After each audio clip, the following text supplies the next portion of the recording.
오늘 시편 73편은 이런 내용입니다. 73편의 핵심이 뭐냐면 오늘 본문 28절입니다. 하나님께 가까이 함이 내게 복이라. 내가 주 여호와를 나의 피난처로 삼아 주의 모든 행적을 전파하리이다. 그랬습니다.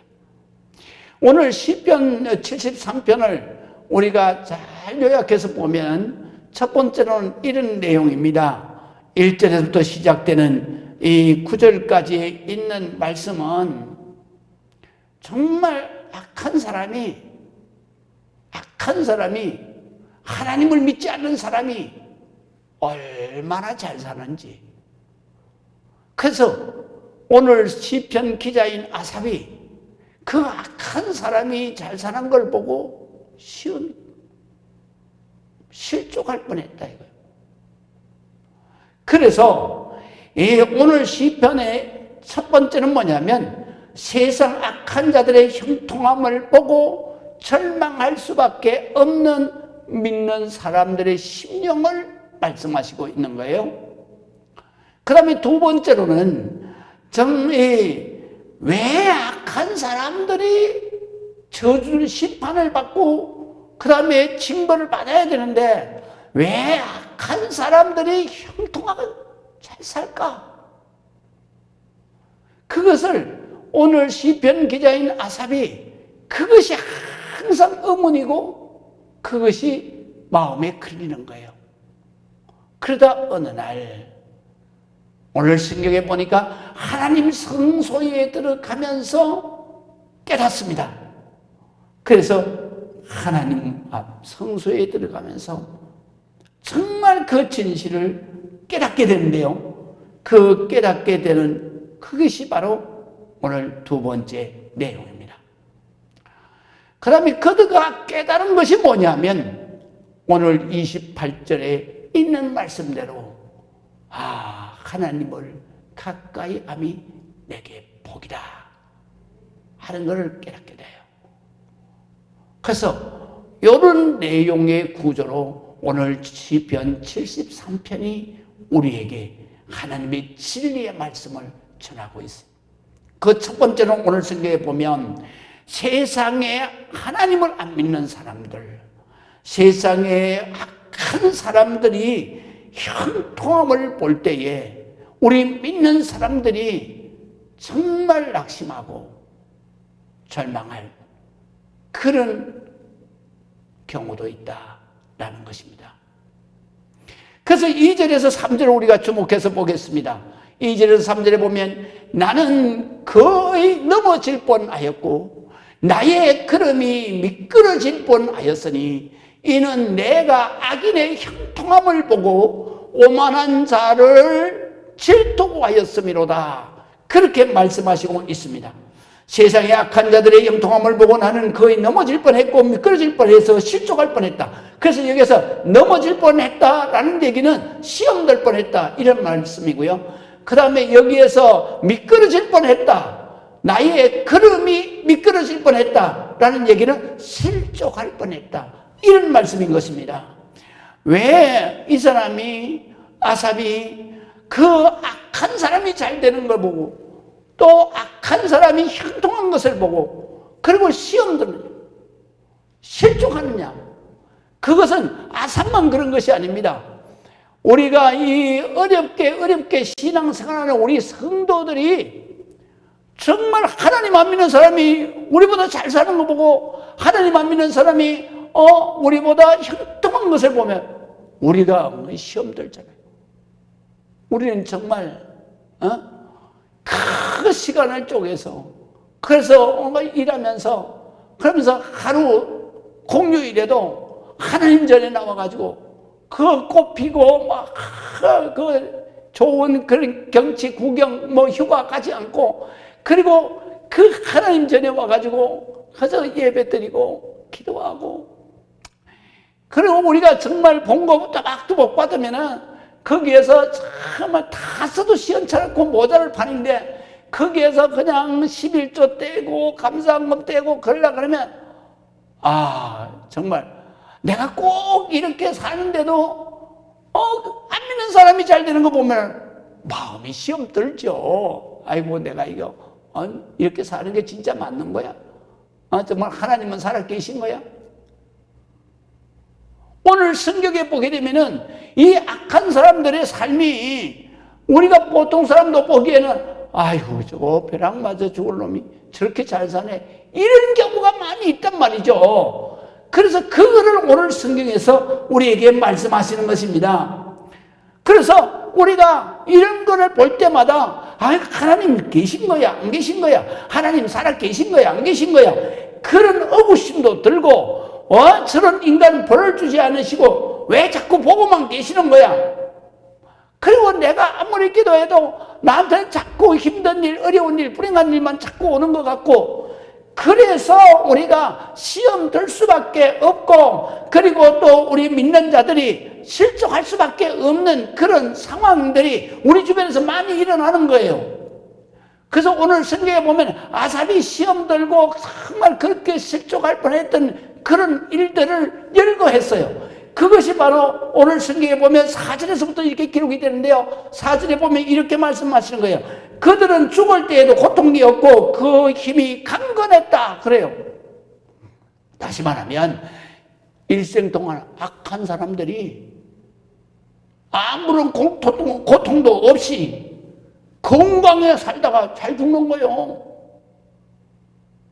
그러니까 악하게 죄만 짓고 하나님 안 믿고 저렇게 못된 짓만 하는 놈도 저렇게 건강하게 잘 살다가 죽는데, 그런데 우리가 하나님 믿고 열심히 기도하고 그렇게 하나님 앞에 정상을 들여서 사는 우리는 뭐야? 이런 마음이 든다 이거예요. 그러면 5절에 보면 또 이렇게 말씀을 하십니다. 사람이 당하는 고난이 그들에게는 없고 사람이 당하는 재앙도 그들에게는 없나니 그랬는데요, 보통 사람들이 당하는 그런 고난도 그 사람들한테 없는 것 같아.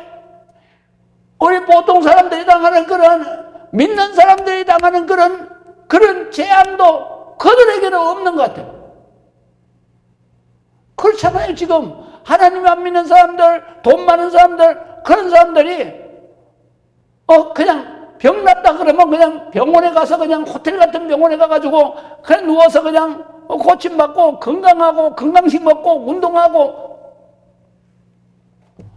그래서 이 아삽은 그런 거를 보면서 야, 이거 내가 시험 들어, 내가 이거 정말 실족하는구나 뿐만 아닙니다. 오늘 성경 6절에서 7절에 보면 그러므로 교만이 그들의 목걸이요 강포가 그들의 옷이며 살찜으로 그들의 눈이 솟아나며 그들의 소득은 마음의 소원보다도 그들이 원하는 것보다도 더 많이 소득이 일어난다 이거요. 한장하는 거죠. 안 믿는 사람. 우리 예수 믿는 사람은 가난하게 살고 그냥 막 몇 빠지게 고생을 하고 그래도 그냥 이렇게 사는데, 하나님 안 믿는, 그리고 참 나쁜 것들을 어떻게 저렇게 부자로 잘 살아? 그런 생각이 들 때가 있다 이거예요. 여기에서 보면 우리가 좀 주목할 게 뭐예요? 그들의 교만이 그들의 이 목걸이다 그랬는데, 그들의 목걸이다라는 얘기는 그들이 그냥 이 교만을 마치 자랑처럼 여기고 다닌다 이거예요. 강포가 그들의 옷이다 그랬는데, 이 강포는 폭력을 말해요. 그냥 폭력이 그 사람을 패고 막 그런 것이 그들의 옷을 삼으며 그랬는데 일상이다 이거예요. 일상. 뿐만 아니라 그들은 살찜으로 그들의 눈이 솟아나며 그랬는데, 살찜으로, 그래 이 깡패들 그 다음에 그런 그 악한 자들은 대부분 잘 먹고 나죠. 뚱뚱해가지고 그들 먹거린다 이게 원어 해석을 하면 그냥 살쪄가지고 뚱뚱해서 그냥 여러 개 어그적하면서 그들 먹거린다 이런 얘기입니다. 그리고 또 그들의 소득은 어떻게 해요? 우리가 이야, 저 사람들 막 얼마나 돈을 버는 거야. 소원보다도 더 많으며 그랬습니다. 우리가 8절에서 9절에 보게 되면 또 이렇게 말씀하십니다. 그들은 능욕하며 악하게 말하며 높은 데서 거만하게 말하며 그들의 입은 하늘에 두고 그들의 혀는 땅에 두루 다니도다 그랬는데요. 여기에 보면 그들은 말끝마다 거만한 거예요. 그들은 말하는 것마다 남들에게 콕콕 찔러는 상처를 주는 거예요. 그냥 막 악하게 그냥 상대방이 어떤 상처를 받는지 그런 배려함이라든가 이런 건 전혀 없이 그냥 막 자기 기분대로 그냥 막 쏟아내는 거예요.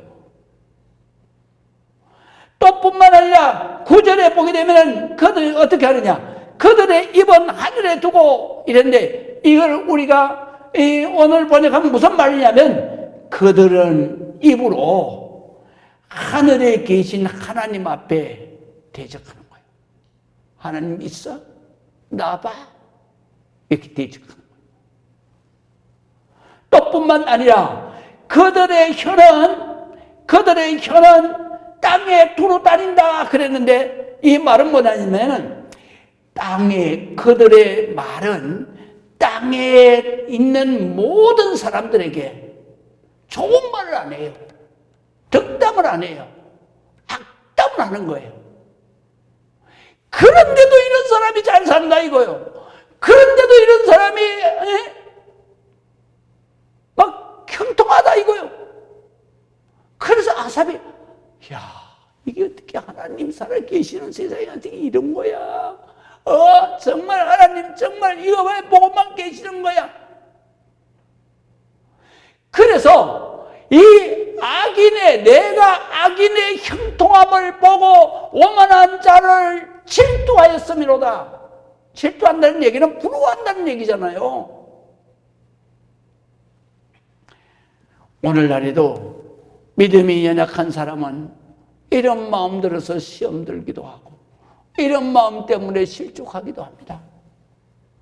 그래서 13절에 보면 이렇게 말씀하셔요. 내가 내 마음을 깨끗하게 하며 내 손을 씻어서 무죄하다 한 것이 실로 그때도다. 내가 주일 성수하고 그 다음에 내가 죄를 조금이라도 졌으면 주님 전에 나와가지고 울며 불며 하나님 내 죄를 용서하여 주시옵소서 회개 기도하고 그리고 하나님 앞에 이렇게 깨끗하게 살려고 애쓰는 거예요. 이거 그 사람들 보니까 다 내가 헛된 짓 같아. 우리 마음만 그런 게 아니라 아삽도 그런 마음으로 하나님 앞에 신앙생활을 한 거예요.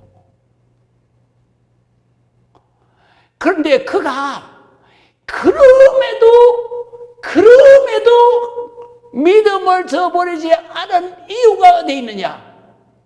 15절에 이렇게 말씀하시는 것입니다. 15절에 보면 감히 그 말을 입 밖에 내지 못했습니다. 그래서 뭐라고 말하면 내가 만일 스스로 이르기를 내가 그들처럼 말하리라 하였더라면 나는 주의 아들들의 세대에 대하여 악행을 하였으리로다. 그래서 이 말은 무슨 말이냐면 내가 만약에 마음엔 그런 시험이 들어 정말 실족할 것 같아. 그러면서도 하나님 앞에는 그 말을 못하는 거예요. 그래서 하나님 앞에 내가 감히 그 말을 입 밖에 내지 못합니다. 그래 왜냐하면 그래도 내 마음 어느 한 구석에는 하나님을 믿는 믿음이 있기 때문에 이게 성도의 마음이다. 그래서 우리가 이 세상 살아가면서 이 성도가 시험에 드는 증후군이 뭔지 아십니까? 시험에 들면은 자꾸 멀어져요. 뭐가 멀어져요? 하나님 성전에 나오는 게 멀어지는 거예요. 또 그 다음에 내가 예배 나오는 게 멀어지고, 기도하는 게 멀어지고, 새벽 기도하는 게 멀어지고, 교회가 멀어지고, 그 다음에 주의 종이 멀어지고, 결국은 실족하게 돼요. 그런데 실족하지 않는 이유가 뭐냐? 내 마음엔 그런 의구심이 들더라도 내가 입으로 말하지 않는다 이거예요. 왜? 그래도 하나님에 대한 믿음이 있기 때문에. 믿으시면 아멘. 그래서 16절에 보면 생각한즉 내게 심히 곤란하더니 그랬습니다. 오늘 성경의 16절에 보면은 내가 어찌면 이를 알까 하여 생각한즉 그것이 내게 심한 고통이 되었더니 그랬어요. 심한 고통이 되었다는 얘기는 뭐냐면 갈등이 됐다는 거예요. 야, 이게 도대체 어떻게 된 거냐?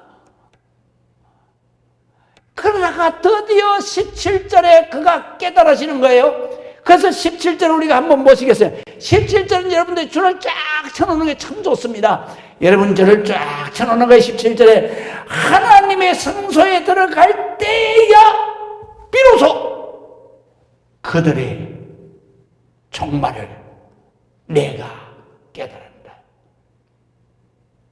어디에 들어갈 때? 하나님 성전에 들어갈 때. 뭐를 깨달아? 그들의 고통을, 그들의 종말을 깨달았다. 우리가 두 번째로 은혜는 바로 하나님의 성소에 들어갈 때 임하는 거예요. 우리가 이 생각만 해가지고 은혜가 안 오는 거예요. 하나님의 성전에 들어갔을 그때 비로소 모든 것이 깨달아지는 거예요.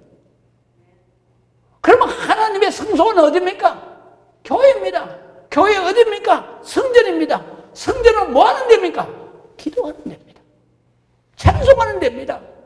예배 드리는 데입니다. 말씀을 듣는 데입니다. 그러니까 우리가 이런 갈등되는 이런 그러한 의구심이 있는 이런 모든 시험적인 요소는 어디에서 해결이 되느냐? 바로 하나님의 성전에서 기도하면서 해결이 되는 거예요. 찬송하면서 해결이 되는 거예요. 예배 드리면서 성령이 임할 때 역사가 일어나는 거예요. 하나님의 말씀을 들을 때 깨달아지는 거예요. 맞아, 그거야. 믿으시면 아멘. 그래서 이 아삽도 역시 하나님의 성소에 들어갈 때야 내가 그들의 종말을 내가 깨달았다. 믿으시면 아멘. 우리가 우리의 마음속에 시험을 주고 우리의 마음속에 정말 우리를 실족게 하고 우리가 낙심하고 절망하게 하는 모든 사탄 마귀의 유혹들, 이 시험적인 요소들은 어디에서 해결이 되느냐? 하나님의 성전에 들어올 때, 하나님의 성전에서 뭐 할 때? 기도할 때, 찬송할 때, 말씀을 들을 때, 예배를 드릴 때 하나님께서 성령으로 우리의 심령을 사로잡으시고, 그리고 우리가 정말로 갈등하고 모르고 어리석게 생각한 모든 것들을 깨닫게 하시면서 바로 하나님이 이런 하나님이시구나, 하나님의 진리가 이렇게 흘러가는 거로구나. 우리가 선한 것을 심어서 반드시 축복의 것으로 거두는 것이고, 악한 것을 심을 때는 반드시 저주가 그에게 임하는 거로구나. 그거를 깨닫게 된다는 것이죠. 그래서 우리가 이러한 때는 언제나 우리가 신앙생활 하면서 생각하면 안 돼요. 생각은 뭐예요? 사탄 마귀가 침투할 수 있기 때문에. 그러면 이런 억울심이 들고 이런 갈등이 일어나고 이런 실족하고 넘어질 것 같으면 우리는 당장 어디를 가야 됩니까? 바로 시험들 요소가 있으면 빨리 하나님이 임재하고 계시는 성전으로 달려와서 성전에서 기도할 때 하나님은 그 문제를 해결해 주십니다. 성전에서 하나님 앞에 예배를 드릴 때 하나님께서 깨닫게 하시는 것입니다. 그래, 내가 이렇게 할 때 이렇게 되는 거야. 우리가 하나님의 말씀을 들을 때에 바로 진리가 깨달아지는 거예요. 그럴 때 말씀이 눈에 들어오고, 그 다음에 말씀이 마음에 새겨지고, 말씀이 즐거워, 그리고 말씀이 주의 안에 묵상되어지는 거예요. 그럴 때에 우리는 시험될 요소가 사라지는 거예요. 실족하는 요소가 사라지는 거예요. 그리고 주님 앞에 기도하고, 기도할 때 축복의 대로가 열리고 하나님의 축복의 길이 열리는 거예요. 그러면서 깨달아진 게 뭐예요? 하나님을 가까이 함이 내게 복이다. 믿으시면 아멘. 그래서 시편 기자 아삽이 성소에 들어가면서 하나님의 말씀을 듣는 순간에 두 가지 사실을 발견하게 되는데요. 첫 번째는 뭐냐면 18절에서 20절입니다. 주께서 그들을 미끄러운 곳에 두셔서 파멸에 밀어 넣으심으로 그들이 순식간에 멸망하고 끔찍한 종말에 이른다. 그들은 아침이 되면 사라지는 꿈을 꾸는 자와 같아서, 그래서 주께서 일어나시면 그들은 꿈처럼 사라질 것이다. 그래서 제가 이것을 바로 18절에서부터 20절에 있는 말씀을 요약한 것입니다. 우리가 뭐를 깨닫느냐? 악한 자는 끝나는 것이다. 어떻게 끝나? 꿈처럼. 잘 나가는 것 같은데 하나님이 딱 치시면 한 방에 끝나버려. 그래서 우리가 정말로 악한 자가 잘 되는 거, 그 다음에 그 악한 자가 형통한 거, 그런 것 보고 내가 시험 들면 안 된다 이거야. 그 끝은 끝나는 거예요. 그래서 시편에도 그렇잖아요. 악인은 그렇지 않으며 바람에 나는 겨와 같도다. 악인의 결국은 뭐냐? 그는 망하리로다. 악인은 의인의 모임에 들 수가 없다. 의인의 모임이 어디예요? 하나님의 은혜의 자리에. 나아가서는 천국에 들어갈 수가 없다. 그러나 그들은 결국은 망한다. 악한 사람은 잘 되는 것 같지만 바람에 나는 겨와 같도다. 이 세상 살면서 하루도 바람 잘 날이 없다, 이런 얘기죠. 고통과 환난 속에서 그들은 존재하다 가는. 그래서 성경에 보게 되면 우리 주님이 그걸 가르치시잖아요. 나사로와 부자. 정말 나사로는 하나님을 열심히 믿는데도 온몸에 나병이 걸렸어. 가족도 없어.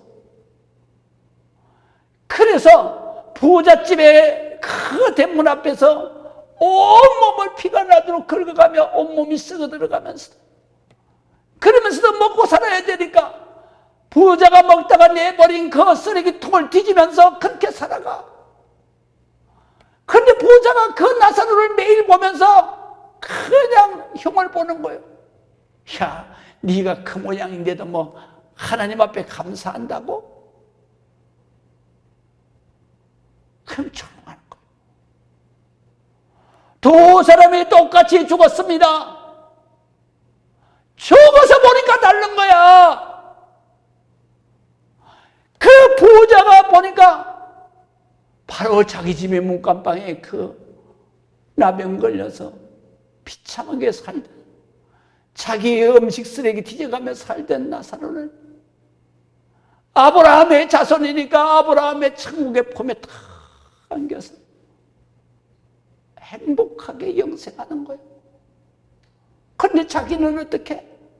저 지옥에 떨어져서 불구덩이에서 얼마나 뜨거운지 혓바닥에 시원한 물 한 방울 딱 들여서 그 순간이라도 이 뜨거운 고통을 털었으면 좋겠는데, 자기 혓바닥에 물 한 방울 떨어질 그런 일이 없는 거야.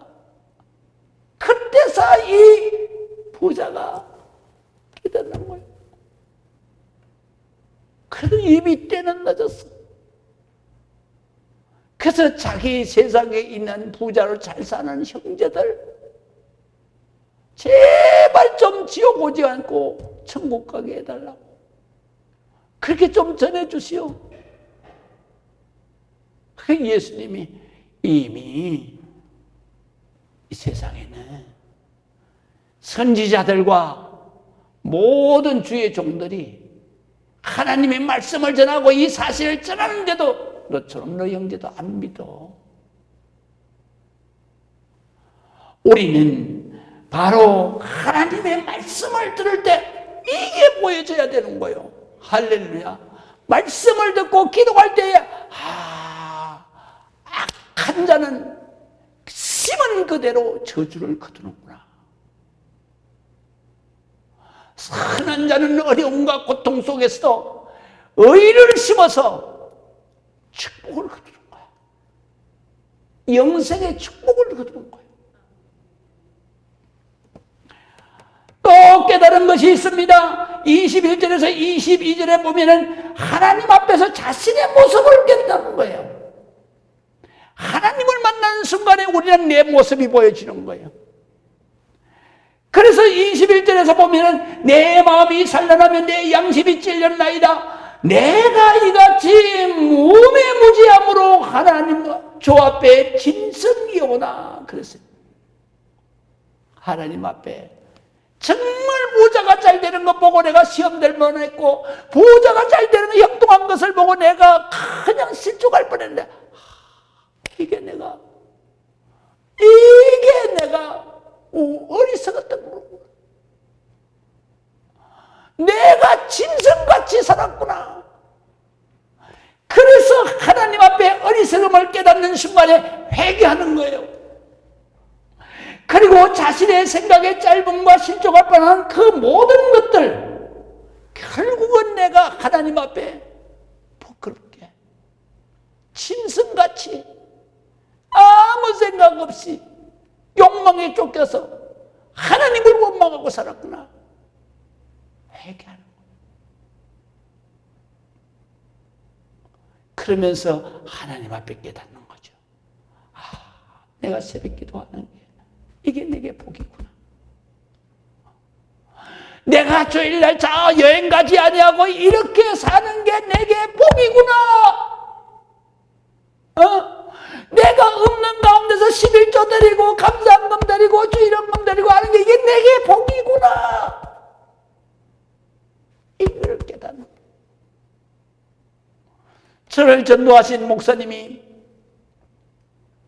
예수 믿는데, 근데 고향에서 연애한다고, 그래서 한 동네에서 결혼을 할 수가 없으니까, 그러니까 둘이서 기차를 타고 도망을 갔어요. 그 어디 도망갔냐? 원주, 강원도 원주로 도망을 갔어요. 처음 가본 데 내린 곳이 바로 원주인데, 그래서 제일 먼저 찾아간 곳이 어디냐면 교회예요.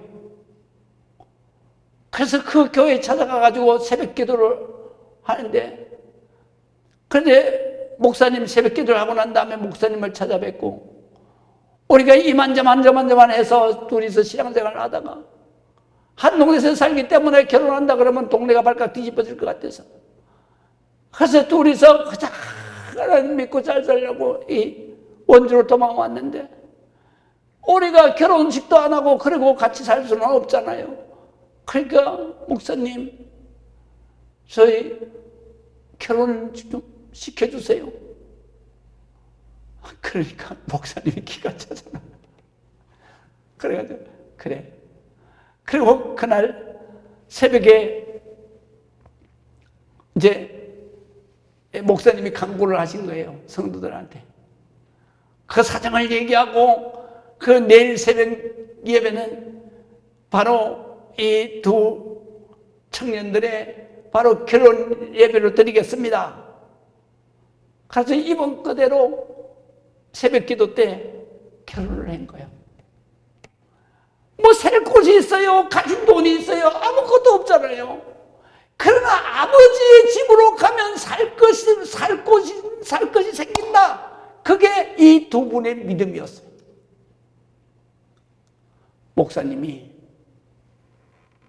장로님한테 부탁을 해서 단칸방을 얻어서, 그리고 집사님들이, 권사님들이 살림 그 도구 자기 집에서 쓰던 거 갖다 줘서. 그런데 먹고 살라니까 취직을 해야 되잖아요.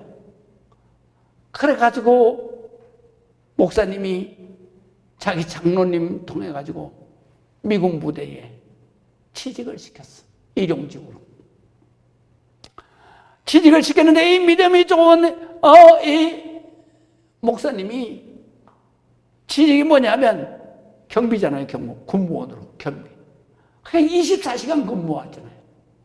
그냥 24시간 근무하니까, 그러니까, 어떻게 해요? 주일 성수를 못 하잖아요. 52주 가운데 절반밖에 못 하는 거예요. 그러니까, 막바로 그 부대장, 지난주에 들어온 그 공무원이 부대장 면담을 신청을 한 거예요. 그래서 신청을 해서 부대장한테 가서 뭐라 그러냐면, 나는 크리스찬이다.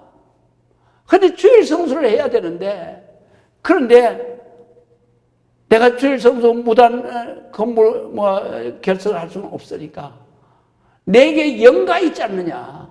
그러니까 영가를 내가 주일날 쓰겠다. 그래서 주일 성수를 하겠다. 그러니까 이 크리스찬 부대장이 너무너무 기뻐하면서 뭐라 그러냐. 그렇게 하라고 말이야. 그래서 부대에서 30년인가 40년을 근무를 했어요. 그러다 보니까 애들한테 맨날 원망 듣는 게 뭐냐면, 왜 남들은 다 여름 되고 겨울 되고 하면은 다 여행을 가는데, 우리 가족여행 한 번도 못 가. 그러니까 목사님이 맨날 마음속에, 그때는 장로님이죠. 그래서 수석 장로로 이 시무를 마치셨는데, 그래 기도하기를, 하나님은 나도 가족여행 가게 좀 해주세요. 가족여행 가게 좀 해주세요. 그렇게 기도하다가 정년퇴임을 한 거예요. 정년퇴임을 하고 목사님이, 당신은 목회자가 돼야 된다고. 그래서 신학교를 보내서 목사가 된 거예요. 목사가 되고 나니까, 그 다음에 제일 먼저 한 게 뭐냐? 가족여행 가셨다는 거예요. 가족여행. 그리고 가족들을 데리고 여행을 다니는데, 한 해는 바로 자기 자녀를 데리고, 저기 영어를 너무 잘하시니까, 그러니까 저 스웨덴으로, 북유럽으로 여행을 가셨는데, 거기에서 국왕을 만나게 돼요. 그래서 자기 아들을 소개해요. 그러니까 국왕이 그 아들을 보고 감동을 받았어요. 성령의 감동이지. 그래서 내가 이 아들을 대학 졸업할 때까지 장학금 내가 책임지겠다. 그래서 왕실 장학금으로 대학을 졸업했어요. 그리고 막바로 스웨덴으로 유학을 갔어요. 그래서 왕실에서 바로 스웨덴으로 또 스웨덴 대학에서 박사과정까지 전부 다 장학금으로 졸업을 하고, 그리고 스웨덴에 바로 주재하는 그런 외교관이 되어서 대한민국하고 가교. 하나님이 이런 놀라운 축복을 주신 거예요. 그러니까 자기가 주일 성수하기 위해서 3, 40년 동안에 가족여행 한 번 가지 않고, 그리고 영가를 반납해 가면서까지 주일 성수를 하고 하나님을 위해서 그렇게 사니까 하나님이 나중에는 이렇게 어마어마한 축복을 주시는 거예요. 할렐루야. 우리가 정말로 우리가 이 세상을 살아가면서, 야, 큰 사람이 양도야, 정말 저 못된 놈이 저 놈이 잘된, 아이고, 나 이거 맞아, 시험 들어 못 살겠어. 아이고, 내가 이거 어떻게 이해했습니다. 이게 바로 오늘 성경에 나서 내가 짐승입니다. 내가 어리석기가 짐승 같습니다. 내가 오매무지했습니다. 회개하는 거예요. 그때 하나님이 깨닫게 하시는 게 뭐예요? 하나님을 가까이 하면 내게 복이다. 하나님을 가까이 하는 게 뭐예요? 새벽 기도하고, 하나님의 성전을 가까이 하고, 그 다음에 예배를 가까이 하고, 주일 성수하고, 천야 예배하고, 11조 드리고, 이게 하나님을 가까이 하는 거예요. 이렇게 하나님을 가까이 함이 내게 복이다 이거요. 할렐루야. 이거만큼 큰 복이 없다 이거요. 그래서 오늘 성경에 보게 되면 하나님을 가까이 하면 어떻게 복이냐? 바로 23절에 보면 이렇게 말씀하세요. 내가 항상 주와 함께 하는 것이다. 뭐가? 하나님을 가까이 하는 게. 그래서 내가 항상 주와 함께 하니 주께서 내 오른손을 붙드셨다. 믿으시면 아멘. 오른손이 뭐예요? 능력의 손으로 하나님이 붙잡아 주신다 이거예요. 25절에는 이렇게 말해요. 하늘에서는 주 외에 누가 있으리요? 땅에서는 주밖에 내가 사모할 리가 없나이다. 그러니까 하늘을 바라보면 내게 복 주시는 하나님밖에 없고, 땅을 바라보면 나와 함께 하시는 주님밖에는 없는 거야. 이게 복 중의 복이지. 믿으시면 아멘. 27절에서 28절에는 이렇게 말씀하세요. 자, 주를 멀리하는 사람은 반드시 망할 것이다. 할렐루야. 그래서 무릇 주를 멀리하는 자는 망하리니 음녀같이 주를 떠난 자는 주께서 다 멸하셨나이다. 악인이 잘 되는 게 아니요. 악한 자가 형통한 거, 불신자가 형통한 거, 형통한 게 아니야. 그는 결국은 멸망이야. 결국은 저주야. 그렇기 때문에 27절이 그렇게 말씀하시면서 28절에 내가 그래도 주님을 가까이 하고 내가 주님을 열심히 믿은 것이 내게 복이다. 내게 복이다. 믿으시면 아멘. 내게 복이다. 왜 복이냐? 바로 여호와 하나님 나의 피난처가 되시기 때문에. 믿으시면 아멘. 어떤 재앙이 내게 가까이 못하는 거예요. 어떤 환난이 내게 가까이 못하는 거예요. 그래서 시편 121편에 뭐라고 말해요? 이스라엘을 지키시는 자는 졸지도 아니하시고 주무시도 아니하시리로다. 그가 낮에 해가 저를 상치 못하며 밤에 달이 저를 해치 못하리로다. 하나님 여호와가 함께 계셔서 바로 모든 환난을 면케하시며 너희의 출입을 지금부터 영원까지 지키시리로다. 할렐루야. 이것보다도 더 큰 은혜가 어디에 있어요? 이것이 바로 하나님을 가까이 하는 사람. 하나님을 가까이 하는 것이 결국은 내게 축복이다. 기도하시겠습니다.